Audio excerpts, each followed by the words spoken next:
안녕하세요. 1월 19일 아침 묵상 시작하겠습니다. 오늘 본문은 마태복음 4장 12절에서 25절까지 말씀 함께 보겠습니다. 12절 말씀입니다. 예수께서 요한이 잡혔음을 들으시고 갈릴리로 물러가셨다가, 자, 침례 요한의 투옥의 소식이 짧게 소개되지요. 누가복음에 보면 요한이 헤롯 왕의 비도덕적인 행위에 대해서 예언자적인 메시지를 전했고, 그로 인해서 감옥에 갇히게 되는 장면을 소개합니다.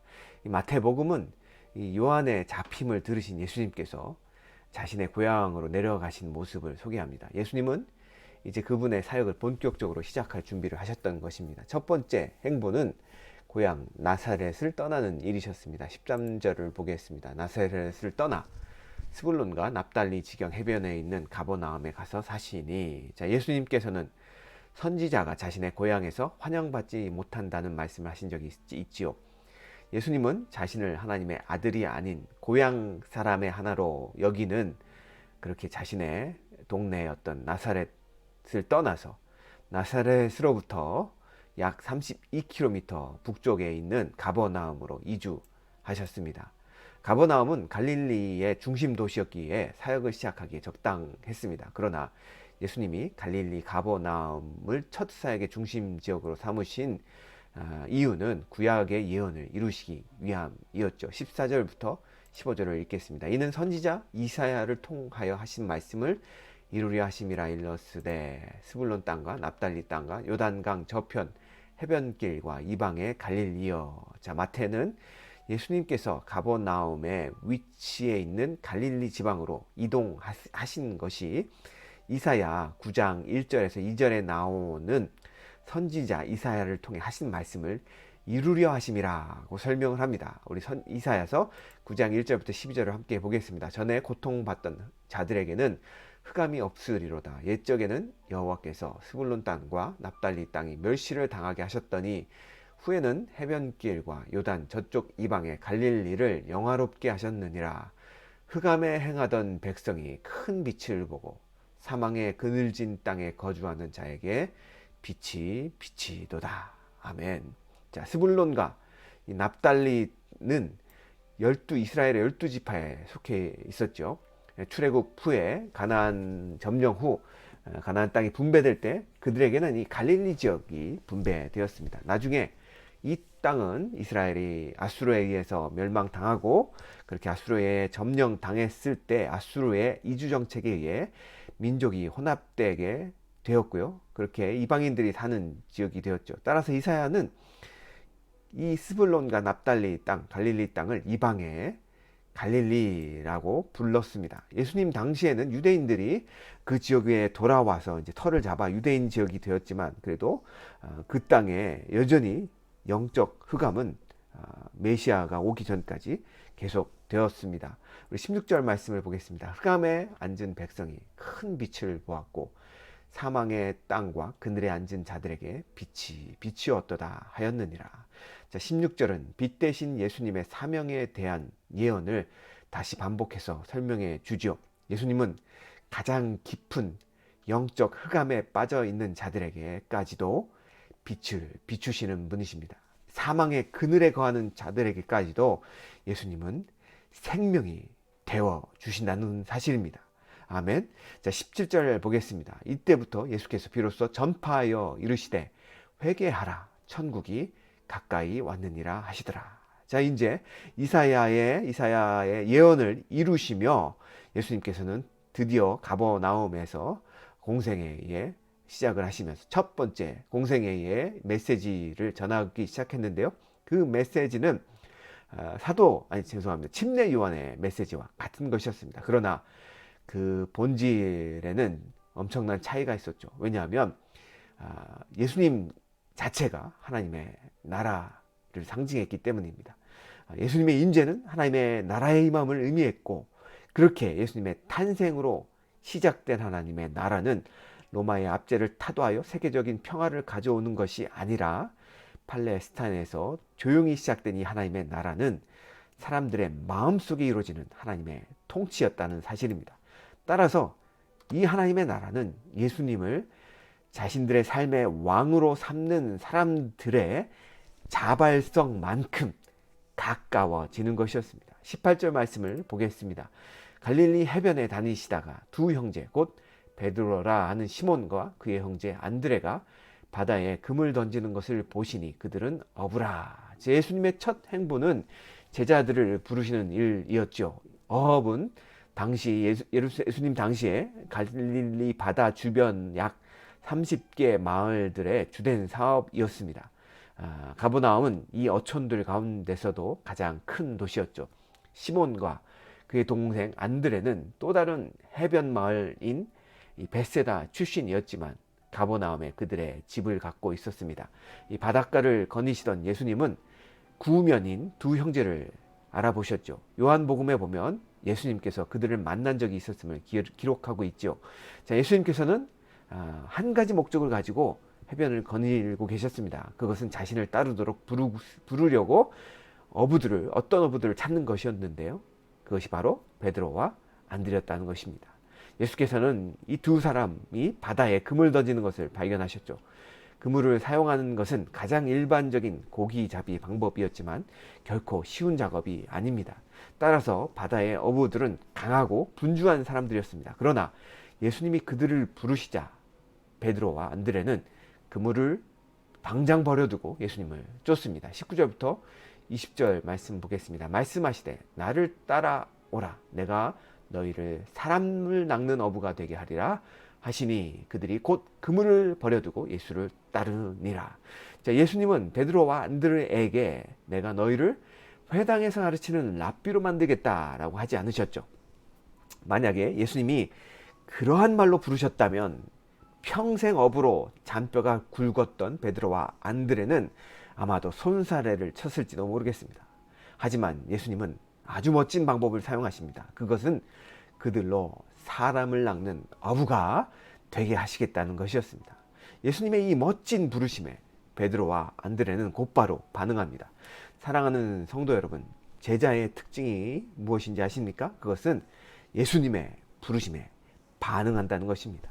예수님의 가르침에 곧바로 실행하고 순종하는 자가 제자라는 것이죠. 21절부터 22절을 또한 계속해서 보겠습니다. 거기서 더 가시다가 다른 두 형제 곧 세베대의 아들 야고보와 그의 형제 요한이 그의 아버지 세베대와 함께 배에서 그물 깃는 것을 보시고 부르시니 그들이 곧 배와 아버지를 버려두고 예수를 따르니라. 자, 해변을 따라 얼마 내려가지 않아서 다른 두 형제 야고보와 요한을 예수님이 보았죠. 그들의 아버지 세베대는 어업에 종사했던 사람이었습니다. 그들은 베드로와 안드레와 또한 아는 사이였죠. 야고보와 요한은 정박되어 있는 자신들의 배에 앉아서 그의 아버지 세베대와 함께 배에서 그물을 깃고 있었습니다. 다음날 저녁 고기잡이를 준비하기 위해 그물에 구멍을 수순하고 있었던 것이죠. 요한 역시도 이전에 예수님을 만난 적이 있었습니다. 요한복음에 보면 요한은 자신과 안드레가 침례 요한을 따르다가 예수님을 따르기 시작했다고 기록하고 있죠. 예수님의 부르심에 야고보와 요한은 자신들의 아버지를 배에 두고 그렇게 예수님을 따릅니다. 하지만 그들은 아버지 혼자만 이렇게 남아서 일을 꾸려가도록 버려둔 것이 아니었습니다. 이 마가복음에 보면 세베대가 이미 자신을 도울 사람을 고용했다고 기록하고 있지요. 따라서 세베대는 아마 매우 이해심이 많은 아버지였던 것 같습니다. 그는 또한 메시아를 기다리고 있었던 자였을 것입니다. 아마도 세베대가 좀만 젊었었다면 같이 예수님을 따라 나섰을지도 모릅니다. 베드로 그리고 안드레와 더불어 야고보와 그의 동생 요한은 예수께서 함께 일하도록 부르신 첫 제자들이었습니다. 예수님의 부르심에 그들은 즉시 자신의 직업을 버리고 예수님을 따랐습니다. 그들은 지금은 적합한 때가 아니니 조금만 기다려 달라라고 예수님께 구하지 않았습니다. 그들은 당장 떠났고 당장 따랐습니다. 우리는 그런 과격한 결단이 오늘을 살고 있는 우리에게도 요구된다는 것을 모를 때가 많습니다. 그렇다면 예수 그리스도를 따르기 위해서 우리 모두는 직업과 가정을 버려야만 할까요? 그렇지 않습니다. 예수께서는 수많은 신자와 제자들을 두셨지만 모든 것을 버리고 그분을 따르도록 선택한 사람은 단지 12명이었습니다. 심지어 그 12조차도 아내를 버리거나 부모에 대한 의무를 저버리지 않았습니다. 그렇다면 대부분의 성도들은 예수님의 제자로서 그분의 부르심을 자신이 머물고 있는 그 자리에서, 그 가족에서, 그 일터에서 쫓아야 함을 우리에게 알게 해주는 것이죠. 자신이 있는 곳이 바로 하나님의 부르신 소명의 장소라는 것입니다. 우리는 그곳에서, 내가 있는 그곳에서 사람을 낚는 어부의 일을 해야 됩니다. 물론 어떤 이들은 신학교로 혹은 선교사로 가도록 부르셨을 수 있습니다. 그러나 대부분의 사람들은 지금 있는 그 자리가 부르심의 자리이며 그곳에서 예수님의 가르침에 즉각적으로 응답하는 제자의 삶을 살아야 합니다. 23절부터 24절을 계속해서 보겠습니다. 예수께서 온 갈릴리에 두루 다니사 그들의 회당에서 가르치시며 천국 복음을 전파하시며 백성 중에 모든 병과 모든 약한 것을 고치시니 그의 소문이 온 수리아에 퍼진지라.